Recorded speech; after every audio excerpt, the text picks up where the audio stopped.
T20 world cup గెలిచిన తర్వాత ఆ హ్యాపీనెస్ ని పంచుకోవడానికి శివం దుబే తన ఫ్యామిలీతో కలిసి ముంబైకి వెళ్ళాలనుకున్నాడు. కానీ ఆ రోజు అహ్మదాబాద్ నుంచి అతనికి ఫ్లైట్ దొరకలేదు. దాంతో శివం దుబే అతని వైఫ్ తో ట్రైన్ లోనే ముంబైకి వెళ్ళిండు. ఎవరు గుర్తుపట్టకుండా శివం మాస్క్ టోపీ పెట్టుకొని morning 5 o'clock Ahmedabad to Mumbai train ఎక్కిండు. కోచ్ లోకి వెళ్ళగానే ఎవరికి కనిపించకుండా నేరుగా అప్పర్ బర్త్ పై పడుకున్నాడు. కాసేపటికి టీటీ వచ్చి టికెట్ చెక్ చేస్తూ అందులో శివం దుబే పేరు చూసి ఇతను క్రికెటర్ శివం దుబేనా అని అడిగిండు. వెంటనే అతని వైఫ్ కాదండి, అసలు ఆయన ట్రైన్ లో ఎందుకు ట్రావెల్ చేస్తారు అని చెప్పడంతో టీటీ అక్కడి నుంచి వెళ్ళిపోయిండు.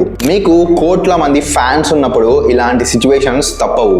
ఒకవేళ ఆ ట్రైన్ లో ఉన్న జనాలకి అందులో శివం దుబే ఉన్నాడని తెలుసుంటే అతను అక్కడి నుంచి బయటపడడం చాలా కష్టమవుతుండే.